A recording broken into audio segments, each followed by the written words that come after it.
ప్రకటన గ్రంథం 9వ అధ్యాయము 1 నుండి 12వ వచనం వరకు. Revelation chapter 9 versus 1 through 12. ఐదవ దూత బూర ఊదినప్పుడు ఆకాశము నుండి భూమి మీద రాలిన ఒక నక్షత్రమును చూచితిని. అగాధము యొక్క తాళపు చెవి అతనికి ఇయ్యబడెను. అతడు అగాధము తెరవగా పెద్ద కొలిమిలో నుండి లేచు పొగ వంటి పొగ ఆ అగాధములో నుండి లేచెను. ఆ అగాధములోని పొగ చేత సూర్యునిని వాయుమండలమున చీకటి కమ్మెను. ఆ పొగలో నుండి మిడతలు భూమి మీదికి వచ్చెను. భూమిలో ఉండు తేళ్లకు బలమున్నట్టు వాటికి బలము ఇయ్యబడెను. మరియు నొసలయందు దేవుని ముద్రలేని మనుషులకే తప్ప భూమిపైనున్న గడ్డికైనను ఏ మొక్కలకైనను మరి ఏ వృక్షమునకైనను హాని కలుగజేయకూడదని వాటికి ఆజ్ఞ ఇయ్యబడెను. మరియు వారిని చంపుటకు అధికారం ఇయ్యబడలేదు, కానీ 5 నెలల వరకు బాధించుటకు వాటికి అధికారం ఇయ్యబడెను. వాటి వలన కలుగు బాధ తేలు మనుష్యుని కుట్టినప్పుడుండు బాధ వలె ఉండును. ఆ దినములలో మనుష్యులు మరణమును వెదుకుదురు గాని అది వారికి దొరకనే దొరకదు. చావవలనని ఆశపడుదురు గాని మరణం వారి యొద్ద నుండి పారిపోవును. ఆ మిడతల రూపములు యుద్ధమునకు సిద్ధపరచబడిన గుర్రములను పోలి ఉన్నవి. బంగారం వలె మరియు కిరీటముల వంటివి వాటి తలల మీద ఉండెను. వాటి ముఖములు మనుష్య ముఖముల వంటివి. స్త్రీల తల వెంట్రుకల వంటి వెంట్రుకలు వాటికి ఉండెను. వాటి పండ్లు సింహపు కూరల వలె ఉండెను. ఇనుప మైమరువుల వంటి మైమరువులు వాటికి ఉండెను. వాటి రెక్కల ధ్వని యుద్ధమునకు పరిగెత్తునట్టి విస్తారమైన గుర్రపు రథముల ధ్వని వలె ఉండెను. తేళ్ల తోకల వంటి తోకలను కొండ్లును వాటికి ఉండెను. 5 నెలల వరకు వాటి తోకల చేత మనుష్యులకు హాని చేయుటకు వాటికి అధికారం ఉండెను. పాతాళపు దూత వాటిపైన రాజుగా ఉన్నాడు. హెబ్రీ భాషలో వానికి అబద్దోన్ అని పేరు. గ్రీసు దేశపు భాషలో వాని పేరు అపొల్లుయోను. మొదటి శ్రమ గతించెను, ఇదిగో మరి 2 శ్రమలు ఇటు తరువాత వచ్చును. ప్రార్థన చేద్దాం. పరిశుద్ధుడవు, అతిశ్రేష్ఠుడవు, పవిత్రుడవు, న్యాయాధిపతివైన దేవా, నీ పాదములకు కృతజ్ఞతా స్తోత్రాలు చెల్లిస్తున్నాం. ఈ ఉదయకాల సమయంలో నీ వాక్యమును మేము సమీపిస్తుండగా నీ సత్య నిత్య వాక్యమును మాకు ప్రకటింప చేయండి. నీ వాక్యములో నీవు రాయించిన రీతిలోనే మేము దాన్ని చూచుటకు, గ్రహించుటకు, విశ్వసించుటకు, సిద్ధపరచబట్టకు కృప చూపించమని, ఆటంకములన్నింటినీ తొలగించమని, నీ వాక్యము విడుదలౌట చేత వెలుగు మాకు కలిగి విమోచింపబడి మేము నీ కొరకు అన్ని విషయాల్లో కూడా వర్ధిల్లగలుగునట్లు సహాయము చేయమని మా ప్రభు రక్షకుడైన యేసుక్రీస్తు అతి శ్రేష్టమైన నామమును అడిగి ప్రార్థిస్తున్నాం తండ్రి, ఆమేన్. కూర్చోండి. అండ్ దేవుని వాక్యమును భయముతో, భక్తితో, శ్రద్ధతో, ఆసక్తితో వినండి. మీ హృదయమును, మీ బైబిల్ని, మీ కళ్ళను తెరిచి దేవుడి వాక్యాన్ని వినాల్సిందిగా కోరుతున్నాను. ఈరోజు ప్రభు కృపను బట్టి రెవల్యూషన్ సిరీస్లో పార్ట్ 20, ప్రకటన గ్రంథపు సిరీస్లో 20వ భాగంలోనికి మనం వచ్చాం. ప్రకటన గ్రంథం 9వ అధ్యాయం మొదటి 12 వచనాలను క్లుప్తంగా మనము ధ్యానించబోతున్నాం. మరి మీలో కొంతమందికి ప్రకటన గ్రంథంలో కొన్ని విషయాలు, కొన్ని ఈవెంట్స్, కొన్ని సంఘటనలు సరిగా అర్థం అయి ఉండకపోవచ్చు. ఎందుకంటే ఫస్ట్ టైం, సెకండ్ టైం దాన్ని సరిగ్గా చదవకుండా, వినాల్సిన రీతిలో వినకుండా ఉంటే అలాంటి సమస్య ఉత్పన్నమవుతుంది. అందుకనే మేము యూట్యూబ్లో ఆ మెసేజెస్ అన్నింటినీ అప్లోడ్ చేసి పెట్టాం. ఒకసారి కాకపోతే రెండవసారి కాకపోతే మూడవసారి మీరు ఎన్నిసార్లైనా దాన్ని విని దాని యొక్క అవగాహనను కలిగి ఉండినట్లు, ఆశీర్వదించబడినట్లు అది మీకు ఉపయోగపడాలని. 9వ అధ్యాయంలో మనము ఈ బూరల తీర్పులోనికి వస్తాం. 5, 6 బూరలు ఈ 9వ అధ్యాయంలో మనకు విస్తారముగా రాయబడి కనబడ్డాయి. దాంట్లోనికి నేను వెళ్ళక మునుపు ప్రస్తుతము మనము మన చుట్టూ ఉన్నటువంటి ప్రపంచాన్ని చూసినప్పుడు ఇంతకు మునుపు ఎన్నడూ కని విని ఎరుగనటువంటి విషయాలు మన ఎదుట జరగడం, అండ్ అవి అలా జరుగుతున్నప్పుడు మనం ఏమీ చేయలేని పరిస్థితుల్లో చూస్తుండిపోవడం అనేది మనలో చాలామందికి ఈ పాటికి తెలిసినటువంటి విషయమే.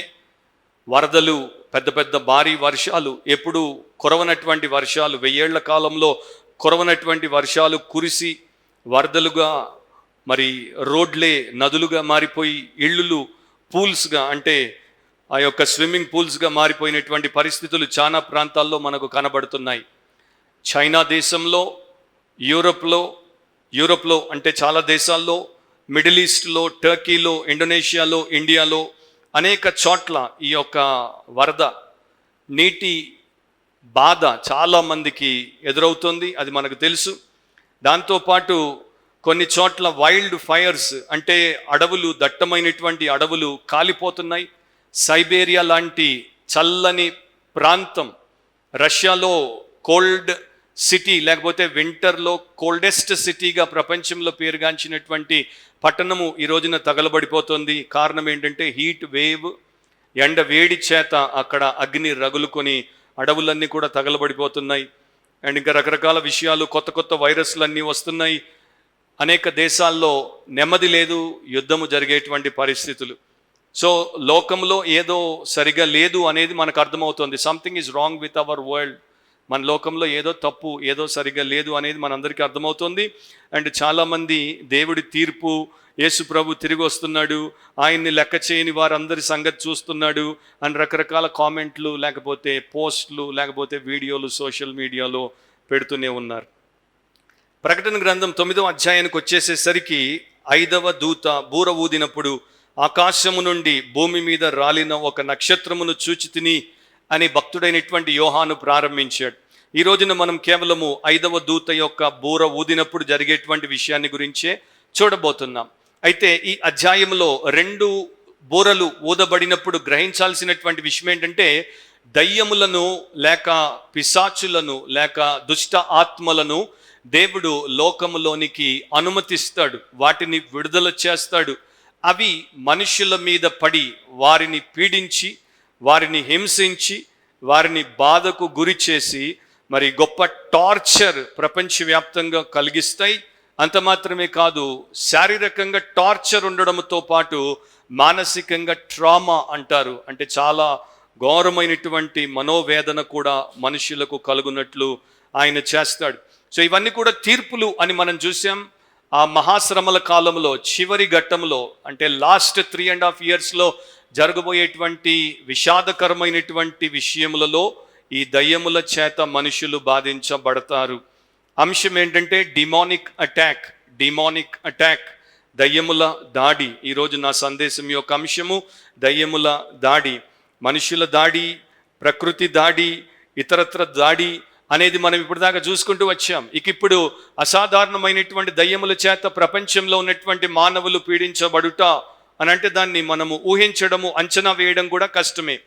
ఆ 3 చివరి ముద్రల వలె 5, 6, 7 సీల్స్ ఏ రకంగా మనకు ఆత్మ సంబంధమైనటువంటి లోకాన్ని సూచించి, స్పిరిచువల్ రెల్మ్ని, దానికి సంబంధించినటువంటి పర సంబంధమైనటువంటి విషయములను దేవుడు చూపించి నేర్పించాడో, ఇక్కడ ఈ యొక్క ట్రంపెట్స్ కూడా ఇవి స్పిరిచువల్ రెల్మ్కి సంబంధించినవే. కాకపోతే ఇది అగాధానికి, అక్కడి నుండి విడుదలయ్యేటువంటి దయ్యములకు సంబంధించినటువంటి విషయములను మనకు తెలియజేస్తాయి.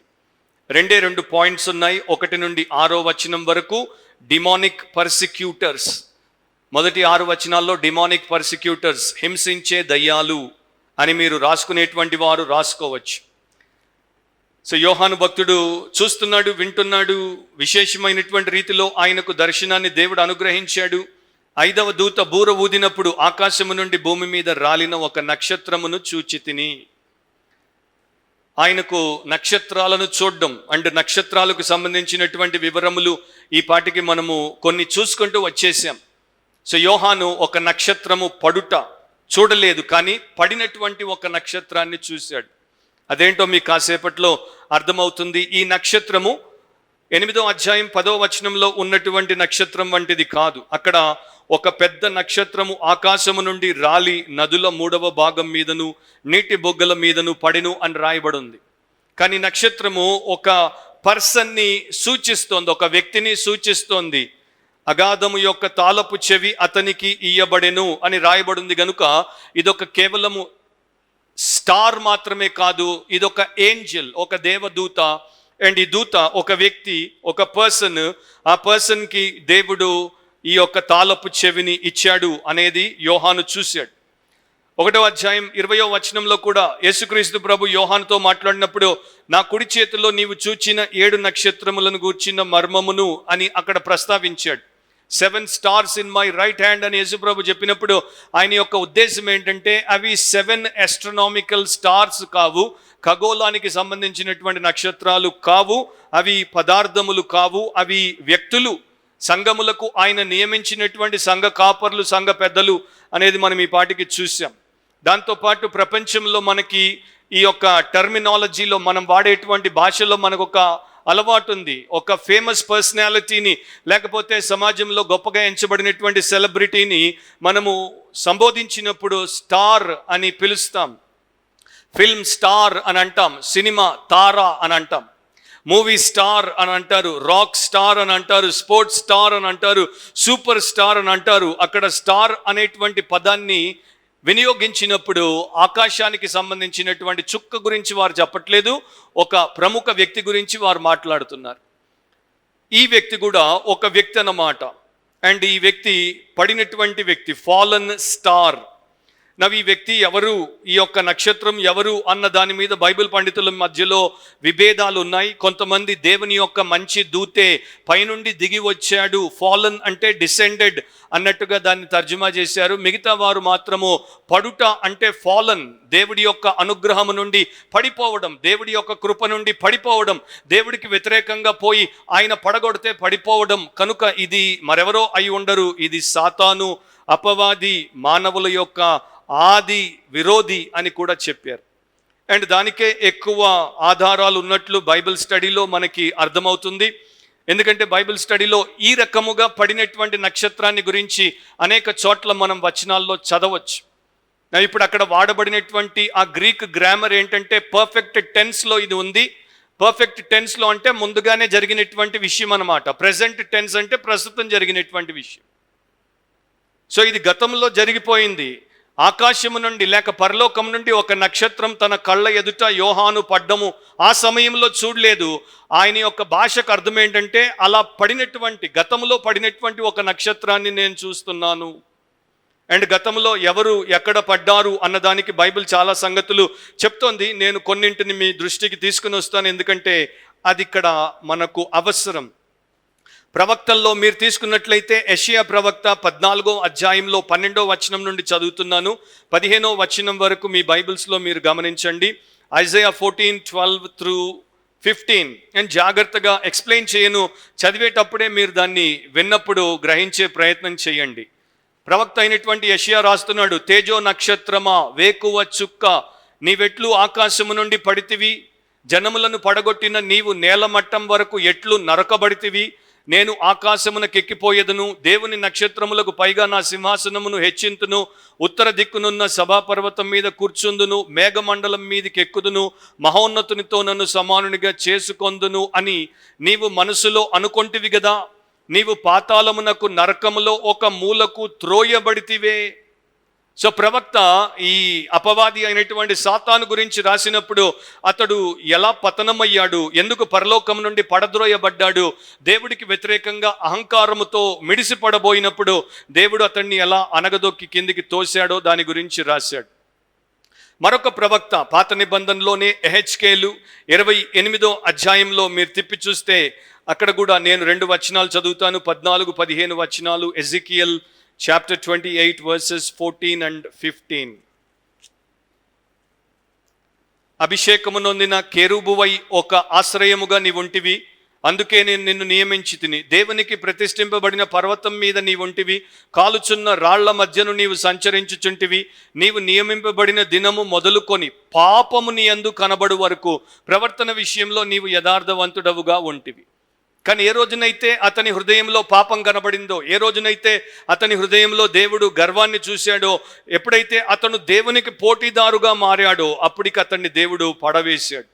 సో ఇది పాస్ట్లో, గతంలో జరిగినటువంటి ఒక సంఘటన.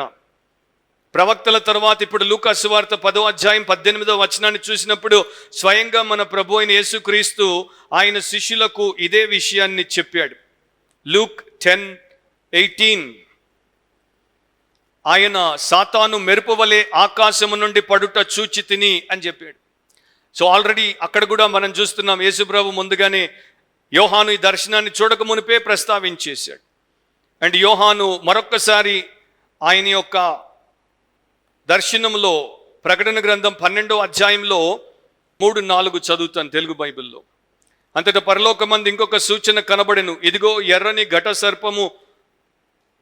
మహాఘట సర్పము, దానికి 7 తలలను 10 కొమ్ములను ఉండెను. దాని తలల మీద 7 కిరీటములుండెను. దాని తోక ఆకాశ నక్షత్రములలో 3వ భాగము నీడ్చి వాటిని భూమి మీద పడవేసెను.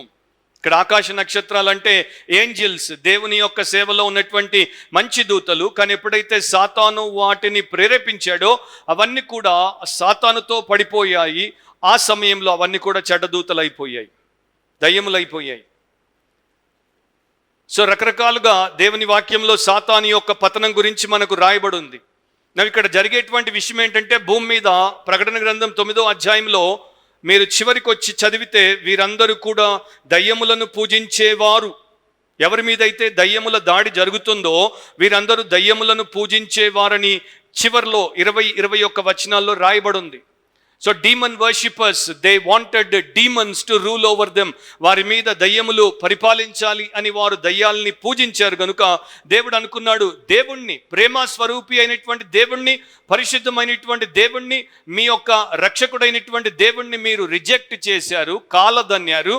అండ్ మీ విరోధి, మీ వినాశనాన్ని కోరుకుని వాడితో పాటు నరకానికి తీసుకుపోయేటువంటి అపవాదిని, దయ్యాన్ని మీరు కోరుకున్నారు గనుక వాడినే మీ మీదికి కొంత సమయం విడిచిపెడతాను, వాడొచ్చి మీ సంగతి చూస్తాడు అని చెప్పి సాతానును, వాని యొక్క పిశాచుల మూకను కొంత సమయం కొరకు దేవుడు అనుమతించాడు. అదే ఇక్కడ మనము చూడబోతున్నాం.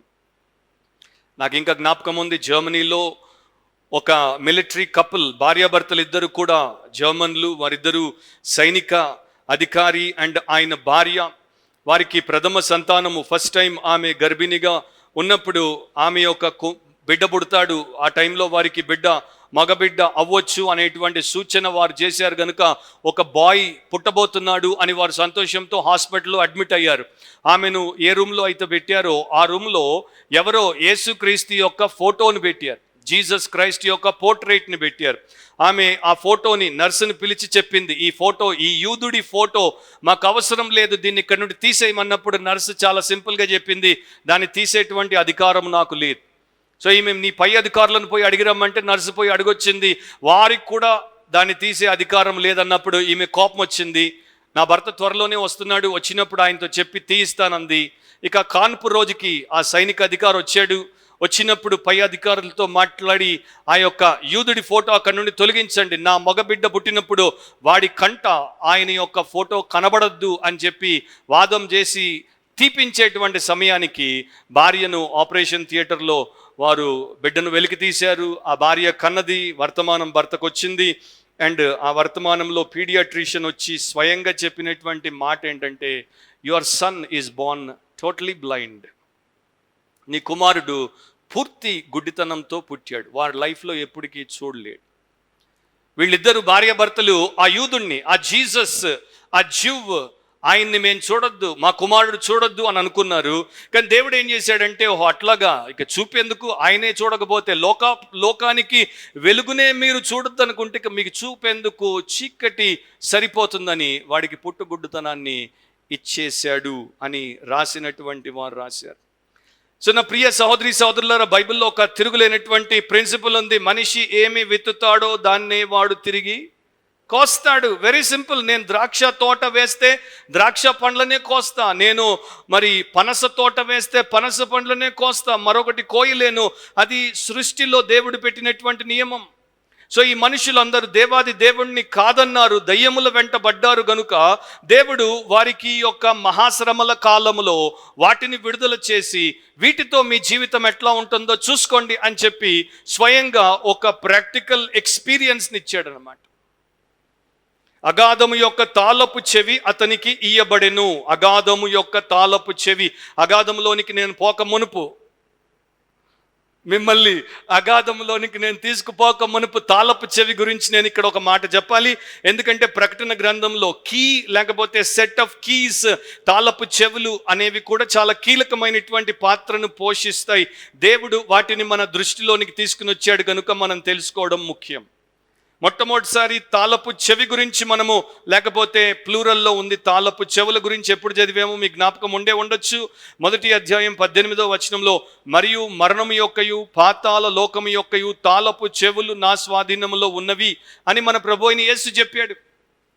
సో యేసుక్రీస్తు ప్రభు చేతుల్లో మరణము అండ్ ఈ యొక్క పాతాళ లోకం యొక్క తాళపు చెవులు ఉన్నాయి కనుక ఆయన యొక్క అనుమతి లేకుండా అక్కడికి ఎవరు పోరు, ఆయన అనుమతి లేకుండా అక్కడి నుండి ఎవరు పైకి లేచి రారు గనుక నిజంగా మనము దేవుని యందు విశ్వాసం కలిగినటువంటి వారమైతే మరణ భయం లేకుండా మనం బ్రతుకుతాం. రెండవసారి 3వ అధ్యాయము 7వ వచనంలో ప్రభు చెప్పాడు, దావీదు తాళపు చెవి కలిగి ఎవడును వేయలేకుండా తీయువాడును, ఎవడును తీయలేకుండా వేయువాడునైనా అని తన గురించి తాను చెప్తున్నాడు. సో దావీదు యొక్క తాళపు చెవి దేనికి సాదృశ్యము? దేవుని యొక్క సన్నిధానంలోనికి ఒకరిని ప్రవేశపెట్టడానికి ప్రభు అయినటువంటి యేసుకే సర్వాధికారం ఉంది. ఆయన ద్వారానే ఒక వ్యక్తి జీవాధిపతి అయినటువంటి దేవుడి సన్నిధానంలోనికి రాగలదు, మరో మార్గమే లేదు. మరలా ఇది ఎక్కడ వాడబడుతుందంటే ప్రకటన గ్రంథం 20వ అధ్యాయంలో మొదటి 3 వచనాల్లో, మరియు పెద్ద సంఖ్యలను చేతబట్టుకొని అగాధము యొక్క తాళపు చెవి గల ఒక దేవదూత పరలోకము నుండి దిగి వచ్చుట చూచితిని. అతడు ఆది సర్పమును అనగా అపవాదియు సాతానును అను ఆ ఘట సర్పమును పట్టుకొని 1000 సంవత్సరములు వారిని బంధించి అగాధములో పడవేసి ఆ 1000 సంవత్సరములు గడిచి వరకు ఇక జనములను మోసపరచకుండానట్లు అగాధమును మూసి దానికి ముద్ర వేసెను. సో ఈ యొక్క అగాధానికి ఒక తాళపు చెవి ఉంది, దాన్ని దేవుడు లాక్ అండ్ కీలో పెట్టాడు. దానికి ఆయనే సర్వాధికారి. ఆయన ఆ కీ ఇచ్చినప్పుడు దాన్ని తెరుస్తారు, ఆయన కీ ఇచ్చి మోయమన్నప్పుడు దాన్ని మోస్తారు. ఇప్పుడైతే ఆ కీ అపవాది అయినటువంటి సాతానుకు ఇవ్వబడింది కనుక అతడు ఏం చేశాడు? అగాధమును తెరిచాడు. 2వ వచనాన్ని మీరు గమనిస్తే, అతడు అగాధము తెరవగా పెద్ద కొలిమిలో నుండి లేచు పొగ వంటి పొగ ఆ అగాధములో నుండి లేచెను. ఇక్కడ అగాధము అని తెలుగులో ఉంది, ఇంగ్లీష్లో బాటమ్లెస్ పిట్ అని ఉంటుంది. ఫస్ట్ టైం ప్రకటన గ్రంథంలో ఇక్కడ అగాధము లేక బాటమ్లెస్ పిట్ అనేటువంటి పదము వాడబడింది.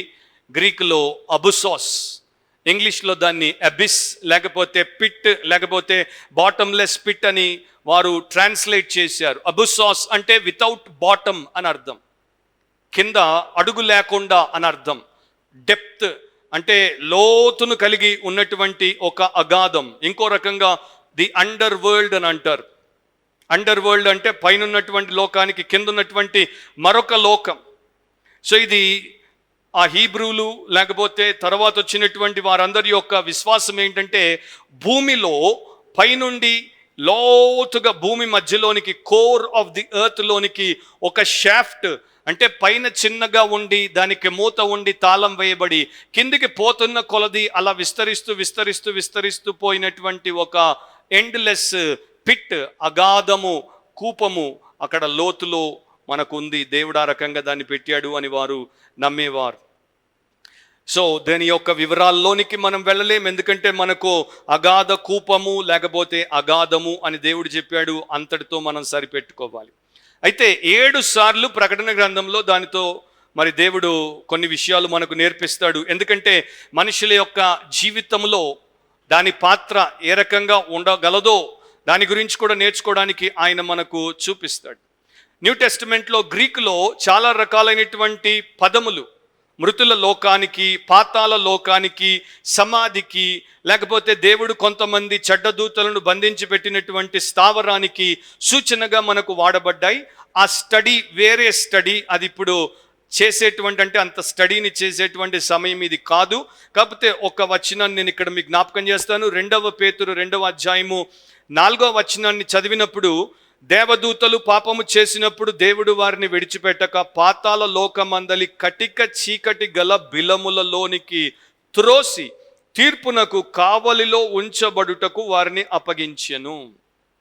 గ్రాఫిక్గా దేవుడు అక్కడ డిస్క్రైబ్ చేశాడు. మీరు ఒక్కొక్క పదాన్ని నింపాదిగా చదువుకుంటూ దాన్ని ఆలోచించి ధ్యానిస్తే మీకు అక్కడ చాలా విషయాలు అర్థమవుతాయి. అంటే దేవుడికి వ్యతిరేకంగా తిరుగుబాటు చేసినటువంటి దూతలు ఏవైతే దయ్యములుగా మారిపోయాయో, సాతానుతో జతగట్టాయో, అలాంటి దేవదూతలు పాపం చేశారు గనుక వారిని కూడా దేవుడు విడిచిపెట్టలేదు. వారిని పాతాళ లోకమందలి కటిక చీకటి గల బిలములలోనికి త్రోసి కావలిలో పెట్టాడు. ఎందుకంటే జడ్జిమెంట్ జరిగేంత వరకు వారిని ఆయన ప్రిజన్లో పెట్టాడు. లూకా సువార్త 8వ అధ్యాయం 31వ వచనంలో యేసు ప్రభు ఈ లోకంలో ఉన్నప్పుడు ఆయనను దయ్యములు ఎదుర్కొన్నప్పుడు ఆయన మారు మాట్లాడనివ్వకుండా వాటిని వెళ్ళగొట్టేవాడు. అనేక దయ్యములు ఆయనను చూడగానే వెళ్ళిపోయాయి, ఆయన ఆజ్ఞకు వెళ్ళిపోయాయి. ఒకానొక సందర్భంలో లూకా 8:31 తెలుగు బైబిల్లో 30-31 రెండు కలిసి ఉన్నాయి, నేను చదువుతున్నాను. యేసు నీ పేరేమని వానిని అడుగుగా చాలా దయ్యములు వానిలో చొచ్చి ఉండెను గనుక వాడు తన పేరు సేన అని చెప్పి పాతాళములోనికి పోవుటకు తమకు ఆజ్ఞాపింపవద్దని ఆయనను వేడుకొనెను. ఇక్కడ తెలుగులో పాతాళము అనుంది కానీ అబుస్సోసే, అక్కడ అగాధం అనుంది, ఇక్కడ పాతాళం అనుంది. కానీ గ్రీక్లో రెండు చోట్ల ఒకే పదం. అబుస్సోస్ అంటే బాటంలెస్ పిట్. దయ్యాలకు ఆ బాటంలెస్ పిట్ అంటే ఎంత భయమో చూడండి. దయ్యాలకే భయపడేటువంటి పరిస్థితి అంటే మీరు ఆలోచించండి. దయ్యాలకు భయం ఉంటుందా? దయ్యాలు మనల్ని భయపెడతాయి అని మనుషులమైనటువంటి మనం అనుకుంటాం, కానీ దయ్యాలు కూడా భయపడతాయి. ఆ బాటంలెస్ పిట్లోనికి వెళ్ళడానికి ఇష్టం లేక పందుల్లోనికి మమ్మల్ని పంపితే పందుల్లోనికి పోతామని యేసు ప్రభువుని అవి అక్కడ వేడుకున్నాయి. అయితే న్యూ టెస్టిమెంట్ బైబిల్ స్టడీ జాగ్రత్తగా మనం చేసినప్పుడు, వర్డ్ స్టడీ పదములను జాగ్రత్తగా పఠించినప్పుడు abyss, Hades and lake of fire అనేవి మూడు వేరు వేరు. ఈ అగాధ కూపం వేరు, ఆ పాతాళ లోకం వేరు, అండ్ ఆ అగ్ని గంధకములతో మండే గుండం వేరు. అగ్ని గంధకములతో మండే గుండము ఇటర్నల్ పనిష్మెంట్. అక్కడ సాతానుకి, వాని మూకకి అండ్ దేవునికి వ్యతిరేకంగా పోయినటువంటి పాపాత్ములందరికీ నియమించబడింది. అది మనము ప్రకటన గ్రంథం 20వ అధ్యాయంలోనికి వచ్చినప్పుడు చూస్తాం. సో అతడు అగాధమును తెరిచాడు, తాళము తీసినప్పుడు అక్కడి నుండి ఒక పొగ, అగాధములో నుండి ఒక పొగ లేచింది. అగాధములో అంతా కూడా చీకటి. అగాధములో మరి ఇంకేముందో మనకి వివరాలు లేవు, కానీ అక్కడి నుండి అయితే పొగ అనేది బయటకు వచ్చింది. ఒక పెద్ద ఫర్నేస్లో నుండి ఒక కొలిమి కాలుతుంటే దాంట్లో నుండి నిరంతరము పొగ ఎట్లా పైకి పోతుంటుందో ఆ రకంగా అగాధంలో నుండి పొగ బయటకు వచ్చింది. అండ్ ఫస్ట్ టైం బైబిల్లో అనుకుంటాను అలాంటి పొగ ఎప్పుడొచ్చిందని రికార్డ్ చేయబడింది. ఏ సందర్భంలో రికార్డ్ చేయబడిందో కూడా మనం చూస్తే మనకి ఇంకో కొంత అండర్స్టాండింగ్ పెరుగుతుంది. ఆదికాండం 19వ అధ్యాయం 28వ వచనంలో, జెనసిస్ 19:28లో సొదొమ గొమొర్రాల తట్టును ఆ మైదాన ప్రదేశము యావత్తును చూడగా అదిగో ఆ ప్రదేశపు పొగ అవము పొగ వలె లేచుచుండెను. సొదొమ గొమొర్రాల మీదకి దేవుడి యొక్క తీర్పు వచ్చినప్పుడు ఏం జరిగిందో దానికి సూచనగా పొగలేసింది. అలాగే ఇక్కడ కూడా దేవుడి తీర్పు వచ్చింది కదా, అగాధ కూపములో నుండి పొగే బయటకు వస్తుంది. నా అక్కడ సెటానిక్ ఫోర్సెస్, డిమానిక్ ఫోర్సెస్ని దేవుడు ఆ యొక్క అగాధంలో బంధించి పెట్టాడు కనుక అవి ఉన్న చోట నుండి మనకు పైకి సెంటు వాసన అయితే రాదు, పొగే వస్తుంది. అండ్ ఆ పొగ రావడం చేత దేవుడు భూనివాసులకు మరొక పాఠాన్ని కూడా నేర్పిస్తున్నాడు. అదేంటంటే ఇది ఆరనిది, మండుతూనే ఉంటుంది. యేసుప్రభు చెప్పాడు కదా, అక్కడ అగ్ని ఆరదు. అగ్ని ఎక్కడైతే ఉంటుందో పొగ అక్కడ ఉంటుంది. అండ్ ఈ స్మోక్ గురించి కూడా ప్రకటన గ్రంథంలో చక్కగా మనము కొన్ని విషయాలు నేర్చుకోవచ్చు. ప్రకటన గ్రంథంలో ఆ పొగ రెండు రకాలుగా మన కొరకు దేవుడు చూపించుటకు రాయించి పెట్టాడు. 8వ అధ్యాయం మీరు ఈ పాటికి జస్ట్ 2 వారాల క్రితమే దాన్ని ధ్యానించాం. 4వ వచనాన్ని జ్ఞాపకం చేసుకుంటే, అప్పుడు ఆ ధూప ద్రవ్యముల పొగ పరిశుద్ధుల ప్రార్థనలతో కలిసి దూత చేతిలో నుండి పైకి లేచి దేవుని సన్నిధికి చేరాను. సో ఇక్కడ పొగ దేవుడి సన్నిధికి చేరింది. ప్రకటన గ్రంథం 15వ అధ్యాయం 8వ వచనాన్ని మనం చూసినప్పుడు, అంతటా దేవుని మహిమ నుండి ఆయన శక్తి నుండి వచ్చిన పొగతో ఆలయము నింపబడినందున అని రాయబడి ఉంటుంది. సో ఇది దేవుడి సన్నిధిలో నుండి దేవుని యొక్క మహిమతో ఆలయాన్ని నింపినటువంటి పొగ. ఈ రెండు కూడా మంచివి. కాకపోతే ఇక్కడ మనం చదువుతున్నటువంటిది మాత్రం మంచిది కాదు. ఈ అగాధ కూపము నుండి బయటకు వచ్చినటువంటి పొగ ఎక్కడి నుండి వస్తోంది? 11వ వచనం, 9వ అధ్యాయం 11వ వచనంలో, పాతాళపు దూత వాటిపైన రాజుగా ఉన్నాడు. హెబ్రీ భాషలో వానికి అబద్దోనని, గ్రీసు భాషలో అపోలోయో అని పేరు. దాని అర్థం ఏంటంటే నాశనము. సో ఇది నాశనానికి సంబంధించినటువంటి పొగ.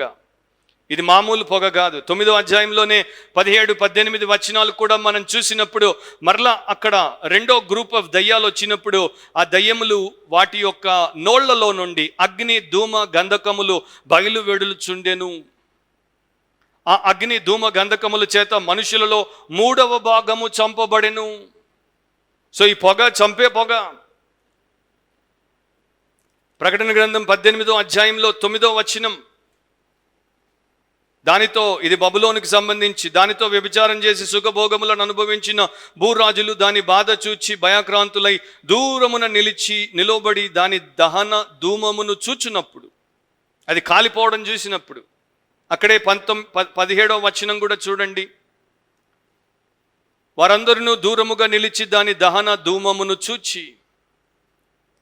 అండ్ చివరిగా 19:3లో మీరు చూస్తే ఆ పట్టణపు పొగ యుగ యుగములు పైకి లేచుచున్నది. సో ఇది చెడ్డ పొగ అన్నమాట. ఇంకా నాకు జ్ఞాపకం వస్తుంది, 14th చాప్టర్లో కూడా ఒకసారి ఉంటుంది, 11th verseలో, వారి బాధ సంబంధమైన పొగ యుగ యుగములు లేచును. సో ఇది మంచి పొగ కాదు. ఇది దీనికి ఉన్నటువంటి ఒకే ఒక సూచన ఏంటంటే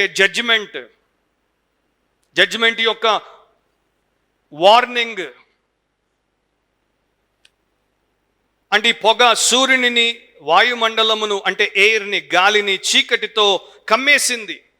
సూర్యుడు బగబగా మండేటువంటి అగ్నిగోళము, కానీ పొగ ఎంత విస్తారంగా ఉంటే ఆ సూర్యుడు కనబడకుండా కమ్మబడతాడు. గాలిని ఇది కాలుష్యపరిచేసింది. 3వ వచనం, ఆ పొగలో నుండి మిడతలు భూమి మీదకి వచ్చెను, భూమిలో ఉండు తేళ్లకు బలమున్నట్టు వాటికి బలము ఇయ్యబడెను. సో ఇప్పుడు ఈ యొక్క అగాధ కూపంలో నుండి పొగతో పాటు మిడతలు బయటికి వచ్చాయి. కాకపోతే ఈ మిడతలు లోకస్ట్లు అంటారు. ఈ లోకస్ట్ల గురించి కూడా బైబిల్లో చాలా విస్తృతంగా మనకు రాయబడింది. అంతట్లోనికి నేను వెళ్ళను, కానీ ఒక వీలైతే 3 భాగాలు నేను మీ దృష్టికి జ్ఞాపకం తీసుకుని వస్తాను. లాస్ట్ లెసన్లో మనం చూసాం, ఐగుప్తు మీదికి దేవుడు తీసుకుని వచ్చినటువంటి 10 తెగుళ్ళు లాంటి తెగుళ్ళే ఇప్పుడు మరలా తిరిగి రాబోతున్నాయి. అండ్ అక్కడ ఇది 8వ తెగులు అన్నమాట. నిర్గమకాండం 10వ అధ్యాయము 12 నుండి 15వ వచనం వరకు చదువుతున్నాను. ఎక్సోడస్ 10:12-15. అప్పుడు యెహోవా మోషేతో, మిడతలు వచ్చినట్లు ఐగుప్తు దేశం మీద నీ చెయ్యి చాపుము, అవి ఐగుప్తు దేశం మీదకి వచ్చి ఈ దేశపు పైరులన్నింటినీ అనగా వడగండ్లు పాడు చెయ్యని వాటినన్నింటినీ తినివేయునని చెప్పెను. మోషే ఐగుప్తు దేశం మీద తన కర్రను చాపగా యెహోవా ఆ పగలంతయు ఆ రాత్రి అంతయు ఆ దేశం మీద తూర్పు గాలిని విసరజేసెను. ఉదయమందు ఆ తూర్పు గాలికి మిడతలు వచ్చెను. ఆ మిడతలు ఐగుప్తు దేశం అంతటి మీదికి వచ్చి ఐగుప్తు సమస్త ప్రాంతములలో నిలిచెను. అవి మిక్కిలి బాధాకరమైనవి. అంతకు మునుపు అట్టి మిడతలు ఎప్పుడునూ ఉండలేదు, తరువాత అట్టివి ఉండబోవు. అవి నేలంతయు కప్పెను, ఆ దేశమున చీకటి కమ్మెను. ఆ దేశపు కూరగాయలన్నింటినీ, ఆ వడగండ్లు పాడు చేయని వృక్ష ఫలములన్నింటినీ అవి తినివేశను. ఐగుప్తు దేశం అంతటా చెట్లే గాని పొలముల కూరయే గాని పచ్చనిదేదియూ మిగిలి ఉండలేదు. సో అప్పుడు ఈ యొక్క లిటరల్ లోకస్లు, నిజమైనటువంటి ఈ మిడతలు వచ్చినప్పుడు ఐగుప్తు దేశానికి సైన్యములాగా వచ్చి పడినప్పుడు చాలా పెద్ద శ్రమ దాపురించింది. అది సర్వనాశనాన్ని చేశాయి. మరలా మీరు యోవేలు 2వ అధ్యాయము 25వ వచనాన్ని చూస్తే, జోయల్ 2:25, అక్కడ దీని గురించి ముందుగానే దేవుడు సూచించాడు.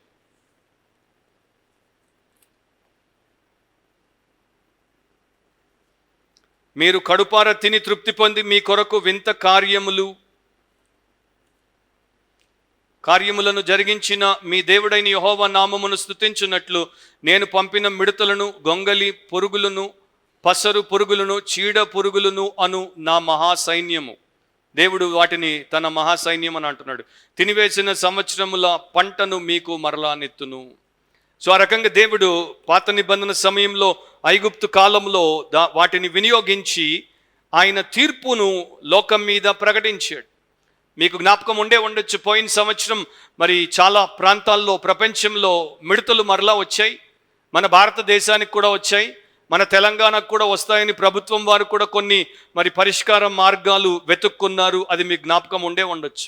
అయితే ప్రకటన గ్రంథం 9వ అధ్యాయంలో ఉన్నటువంటి మిడతలు లిటరల్ లోకస్లు కావు, నిజమైనటువంటి మిడతలు కావు. ఎందుకు అంటే ఈ యొక్క అగాధ కూపము పైన తాళం వేసుంది కనుక పైనుండి ఈ లోకానికి సంబంధించినటువంటి మిడతలేవి దాంట్లోనికి పోయే అవకాశం లేదు. రెండవది దాని లోపల మిడతలు పుట్టే అవకాశం లేదు. ఒకవేళ దాంట్లోనికి మిడతల్ని పంపినా అక్కడ ఉన్నటువంటి వేడికి పొగకు బ్రతికేటువంటి అవకాశమే లేదు. సో దీంట్లో నుండి బయటకు వచ్చినవి యథార్థమైనటువంటి మిడతలు కావు, మిడతలను పోలినటువంటి దురాత్మలు, డిమానిక్ స్పిరిట్స్, దయ్యములు. మిడతల వంటి దయ్యములను దేవుడు ఆ బాటంలెస్ పిట్ నుండి బయటికి తీసుకుని వచ్చాడు. మనుష్యులను ఆత్మీయముగా, శారీరకముగా, ప్రతి విధముగా, మానసికంగా, అన్ని విధాలుగా అవచ్చి కొంతకాలము దేవుడి యొక్క అధికారము కింద, దేవుడి యొక్క ఎంతవరకు ఆయన వాటికి అనుమతినిచ్చాడో అంతవరకు వారిని బాధించడానికి, హింసించడానికి, వారితో మరి చెలగాటమాడడానికి. ప్రపంచంలో ప్రస్తుతము 2 గ్రూప్స్ ఉన్నాయి. ప్రధానంగా 2 వర్గాలుగా మానవ జాతిని మనము చీల్చొచ్చు. కొందరు దయ్యములను నమ్ముతారు, అందుకనే భయపడుతూ ఉంటారు. వారు దయ్యములను మరి శాంతింపజేసుకోవడానికి పూజలు చేస్తూ ఉంటారు. వారికి దయ్యం పడిందేమో అని ఎక్కడెక్కడికో పోతుంటారు. అందుకనే మంత్రగాళ్ళు, మంత్రతంత్రాలు చేసేటువంటి వారి వ్యాపారం కూడా ప్రపంచంలో $1 బిలియన్ ప్రతి సంవత్సరం బాగానే జరుగుతోంది. సో దయ్యములు, పిశాచులు, ప్రేతాత్మలు అండ్ ఈ రకమైనటువంటి జీవులు ఉన్నాయని నమ్మేటువంటి వారు ఉన్నారు. కనుకనే అకల్టిజం, ఈ దురాత్మలకు సంబంధించినటువంటి విషయాలు ప్రపంచంలో పెరిగిపోతున్నాయి. ఒక సర్వే ఏం చెప్తుందంటే 2016వ సంవత్సరం నుండి అమెరికాలో విచ్ డాక్టర్స్ యొక్క లెక్క పెరిగింది. విచ్ డాక్టర్స్ అంటే మంత్రగత్తెలు, మంత్రగాళ్ళు.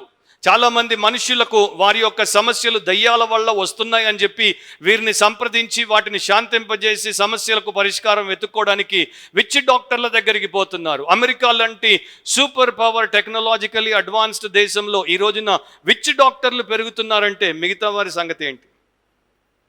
అంటే వీరు అనుకుంటారు ఇది మనుషులకు, మామూలు ఎక్స్పర్ట్లకి చేత కాదు, ఇది దయ్యాలకు సంబంధించింది కనుక వాటితో వ్యవహరించే వారే వీటిని సరి చేయాలి. ఆన్ ది అదర్ హ్యాండ్ మరో వర్గం ఉంది. వీరు చాలా ఎక్కువగా సైన్స్ని నమ్ముతారు. వీరు రేషనాలిటీ అంటే వీరికి వివేకం ఎక్కువ ఉంది అనుకుంటారు. వీరేమంటారంటే దయ్యం లేదు, గియ్యం లేదు అని అంటారు. అదంతా మీరు కల్పించుకున్నటువంటి కల్పితం అని అంటారు. సో వీరు సాతానును ఒక ఫిక్షియస్ ఫిగర్గా, సాతాను లేడు అని అంటారు. అమెరికన్లని ఐ థింక్ 20 ఏళ్ల క్రితం ఒక సర్వే చేసినప్పుడు దాంట్లో మెజారిటీ 63% ఆఫ్ అమెరికన్స్ ఏం చెప్పారో తెలుసా? We do not believe in a literal devil. మేము ఒక నిజమైన సాతాను ఉన్నాడు అని నమ్మము. 63% అమెరికన్లు. అక్కడే బైబిళ్ళు పబ్లిష్ అవుతాయి, అక్కడ నుండే బైబిల్స్ ప్రపంచమంతటికి వస్తాయి. So 63% of Americans did not believe in a devil, literal devil. So అలాంటి లోకం అన్నమాట.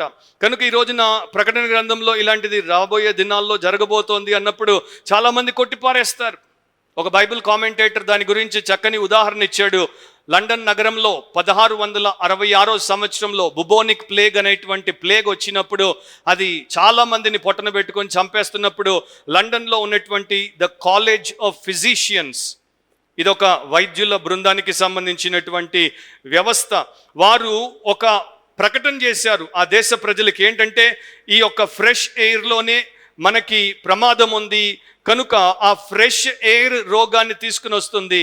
అందుకని గాలిని తాజాగా ఉంచకుండా మీరు ఇంట్లో పొగ పెట్టండి, లేకపోతే మీ దగ్గర తుపాకు ఉంటే ప్రతిరోజు తుపాకీ కాలుస్తూ ఉండండి. గాలిని మనము తాజాగా ఉండనివ్వద్దు. గాలి తాజాగా ఉంటే మనకి రోగం వస్తుంది, మనం చచ్చిపోతామని బెదిరించేసరికి చాలామంది తుపాకులు కొనుక్కొని ప్రతినిత్యం షూట్ చేసేవారు. ఎక్కడికి? Shooting in the air. Paul అంటాడు చూడండి, నేను గాలిని కొట్టినట్టు కొట్టను అని. కానీ వీళ్ళు గాలినే కాల్చేవారు. ఎందుకంటే గాలిని ఆ తుపాకుల ద్వారా విడుదలయ్యేటువంటి పొగతో నింపినప్పుడు, వారి ఇంట్లో చిమ్నీల్లో పొగను పెట్టుకున్నప్పుడు, బయట రోడ్ల మీద పదార్థాలు వేసి కాల్చి పొగను వాతావరణంలోనికి విడుదల చేసినప్పుడు వారు అనుకునేవారు మేము రోగాన్ని అరికట్టాం. కారణం ఏంటంటే ఆ టైంలో వారు కంటికి కనబడినటువంటి బ్యాక్టీరియా ఉంది, జర్మ్స్ ఉన్నాయి, అవే ఈ వైరస్ని కల్పిస్తున్నాయి అని చెప్తే అవ్వ అని అన్నారు. వారు దాన్ని నమ్మలేదు. సో ఈ మైక్రోస్కోపిక్ జర్మ్స్ని నమ్మలేదు, బ్యాక్టీరియాని నమ్మలేదు. గాలి సమస్యను తెచ్చిపెడుతోంది కనుక ఈ రకంగా పరిష్కరించుకుంటున్నామని అనుకున్నారే తప్ప వారి యొక్క నిజమైనటువంటి సమస్యకు వారికి పరిష్కారం తెలియలేదు. ఈ రోజున కూడా దయ్యాలు లేవు, సాతాన్ లేడు, అవి లోకాన్ని బట్టి పీడించవు, వాటి ద్వారా మనకు సమస్య లేదు అనుకునేటువంటి వారందరికీ రాబోయే, తెలుగులో అంటారు చూడండి, ముందుంది ముసల్లా. పండుగ. మరో కామెంటేటర్ అంటాడు, ఒక్కసారి మీరు ఆ యొక్క సన్నివేశాన్ని ఇమాజిన్ చేయండి, ఆ పిక్చర్ని ఇమాజిన్ చేయండి. ప్రపంచంలో ఎన్నో జైళ్ళు ఉన్నాయి. అండ్ ఈ జైల్స్లో రెండు రకాలుగా ఉంటాయి. కామన్ జైల్స్, రెండవది మ్యాక్సిమం సెక్యూరిటీ ప్రిజన్స్. అంటే అక్కడ అత్యంత కిరాతకుల్ని పెడతారు, ఒక్కొక్కడిని సాలిటరీ సెల్లో పెడతారు. సో ప్రపంచంలో లక్షల మంది కరుడుగట్టినటువంటి హంతకులు, కరుడుగట్టినటువంటి రేపిస్టులు, కరుడుగట్టినటువంటి మరి దుర్మార్గులు ఉన్నారు. ఆ జైళ్ళన్నింటినీ విడుదల చేసి వారందరికీ ఫ్రీడమ్ ఇచ్చేసి ఈ యొక్క కరుడుగట్టినటువంటి దుర్మార్గులను అండ్ నేరస్తులను దేశాల మీదకి వదిలేస్తే దేశాల సంగతి ఎట్లా ఉంటుందో ఊహించండి. దానికన్నా బిలియన్ టైమ్స్ ఎక్కువ దయ్యాలు వచ్చి దేశాల మీద పడితే పరిస్థితి ఎట్లా ఉంటుంది ఇమాజిన్ చేయలేం. సో నా ప్రియ సహోదరి సహోదరులారా, హెల్ ఆన్ ఎర్త్ అని కొంతమంది అన్నారు. ఆ సమయంలో, ఆ గ్రేట్ ట్రిబులేషన్ టైంలో ఎప్పుడైతే అగాధ కూపము నుండి సాతాను పిశాచి మూకలు ప్రపంచం మీదకి వచ్చి పడతాయో అప్పుడు భూమి మీదే నరకాన్ని చవి చూపిస్తాయి. కాకపోతే దేవుడు కంట్రోల్ చేస్తాడు. దేవుడు ఏం కంట్రోల్ చేస్తాడు అనేది కూడా ఇక్కడే యోహానుకు చూపించాడు. నొసళ్ళ మీద 4వ వచనం చదువుతున్నాను. మరియు నొసళ్ళ యందు దేవుని ముద్ర లేని మనుషులకే తప్ప భూమిపైనున్న గడ్డికైనను ఏ మొక్కలకైనను మరి ఏ వృక్షమునకైనను హాని కలుగజేయకూడదని వాటికి ఆజ్ఞ ఇయ్యబడెను. వీటన్నిటి మీద, సాతాను మీద, సాతాను యొక్క దురాత్మల మీద సర్వాధికారి అనేటువంటి దేవుడు ఉన్నాడు. ఆయన తాళపు చెవిస్తే ఆ బిలమును ఆ సాతాను తెరిచాడు. ఆయన అనుమతిస్తే చెరలో ఉన్నటువంటి పిశాచులు బయటకు వస్తాయి. అండ్ వాటికి ఆయన యొక్క ఆలోచన ప్రకారమే ఎంత పవర్ ఇవ్వబడాలో ఇవ్వబడుతుంది, ఎంత పీరియడ్, ఎంత కాలం ఇవ్వబడాలో ఇవ్వబడుతుంది, ఎవరిని తాకాలో ఎవరిని తాకకూడదో ఆజ్ఞ ఇవ్వబడింది. నొసటి మీద దేవుని ముద్ర లేని వారిని తప్ప ఎవ్వరిని అవి అటాక్ చెయ్యవు. దాని అర్థం ఏంటి? ఆల్రెడీ మనం చూసాము 7th చాప్టర్లో 1,44,000 మంది జ్యూయిష్ ఇవాంజలిస్టులు, వారిని ఈ దయ్యములు ఏమీ చెయ్యలేవు. అండ్ వారి సువార్త ద్వారా ప్రపంచవ్యాప్తంగా రక్షణ పొందేటువంటి ఇంకా అనేకులు, లక్షలాది మంది ఆ సమయంలో రక్షించబడేటువంటి క్రిస్టియన్స్ని ఇవి ఏమీ చెయ్యలేవు. కాకపోతే 7 years కన్నా ముందే క్రైస్తవ సంఘము ర్యాప్చర్ అయిపోయింది, ఎత్తబడింది, పరలోకంలో ఉంది కనుక వారికి అసలు ఈ యొక్క విషయంతో సంబంధమే ఉండదు. సో ఎత్తబడితే మనము తప్పకుండా డీమన్స్ని ఫేస్ చేయబడము. కాకపోతే ఎత్తబడకుండా విడవబడితే మాత్రం తప్పకుండా మనకి దయ్యములను ఎదుర్కొనేటువంటి గ్రేట్ ఎక్స్పీరియన్స్ ఉంటుంది.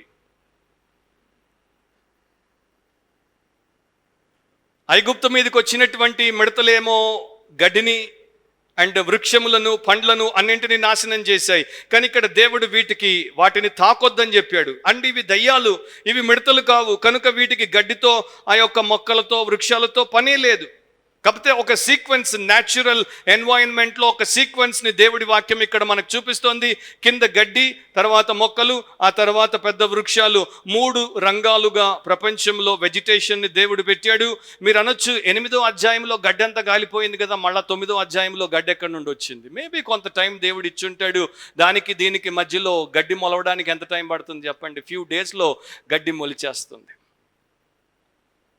కానీ ఇవి వాటిని ముట్టవు, మనుష్యులని ఇవి ముడతాయి, మనుష్యులకే బాధను కలిగిస్తాయి. సో దేవుడి యొక్క ముద్ర ఉన్నటువంటి వారిని ముట్టరు. దేవుడి ముద్ర లేనటువంటి వారే ప్రపంచంలో ఎక్కువ గనుక వారందరినీ ఇక దయ్యములు తాకుతాయి. అండ్ వీటికి స్కార్పియన్ లాంటి తేళ్లకు ఉన్నటువంటి బలము వీటికి ఇయ్యబడెను. నేషనల్ జియోగ్రాఫిక్ సొసైటీ వారు చేసినటువంటి స్టడీలో ప్రపంచవ్యాప్తంగా 1,500 స్పీషీస్ ఆఫ్ స్కార్పియన్స్ ఉన్నాయి. 1,500 తేళ్ల రకాలు ఉన్నాయి.